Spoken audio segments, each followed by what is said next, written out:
નમસ્કાર મિત્રો, આજના આ વિડીયોમાં આપણે જાણવાના છીએ ગાયત્રી મહામંત્રના 24 અક્ષરોના દિવ્ય રહસ્યો વિશે। શાસ્ત્રો અનુસાર ગાયત્રી મંત્રના અક્ષરોની રચના સ્વર વિજ્ઞાન અને શબ્દશાસ્ત્રના એવા અદ્ભુત આધાર પર થઈ છે કે ફક્ત તેના ઉચ્ચારણથી જ આપણા સૂક્ષ્મ શરીરના અનેક શક્તિ કેન્દ્રો આપમેળે જાગૃત થઈ જાય છે। આપણા સૂક્ષ્મ શરીરમાં અનેક ચક્રો, ઉપચક્રો, ગ્રંથિઓ, માતૃકાઓ અને ગુપ્ત ઊર્જા કેન્દ્રો આવેલા છે। ગાયત્રી મંત્રનો જપ આ તમામ કેન્દ્રોને જાગૃત કરીને માનવીને સામાન્ય સ્થિતિમાંથી અસાધારણ શક્તિઓ તરફ લઈ જાય છે।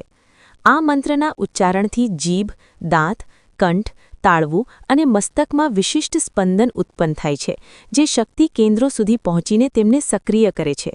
જ્યાં યોગીઓ વર્ષો સુધી કઠિન તપસ્યાથી જે સિદ્ધિ મેળવે છે, ત્યાં ગાયત્રી મંત્રનો નિયમિત જપ એ જ કાર્ય સરળ રીતે અને ટૂંકા સમયમાં કરી શકે છે। ગાયત્રી માતા અને સાધક વચ્ચેનું અંતર આ 24 અક્ષરો ધીમે ધીમે ઘટાડે છે। જેમ સીડીની મદદથી માણસ છત સુધી પહોંચે છે, તેમ આ મંત્ર આપણને દિવ્યતા તરફ લઈ જાય છે। દરેક અક્ષર પોતે એક પૂર્ણ ધર્મશાસ્ત્ર છે। વેદો, ઉપનિષદો અને અન્ય ગ્રંથોનો સાર આ 24 અક્ષરોમાં છુપાયેલો છે। ગાયત્રી સર્વ મંત્રોમાં મહાન મંત્ર છે, એથી મોટો કોઈ મંત્ર નથી। જે કાર્ય અન્ય મંત્રોથી શક્ય છે, તે બધું ગાયત્રી દ્વારા પણ શક્ય છે।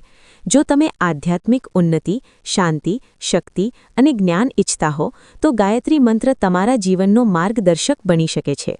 જો તમને આ પ્રકારની આધ્યાત્મિક માહિતી ગમે છે, તો ઋષિચિંતન ચેનલને સબસ્ક્રાઇબ કરો, વિડીયો લાઇક કરો અને તમારા મિત્રો સાથે શેર કરો।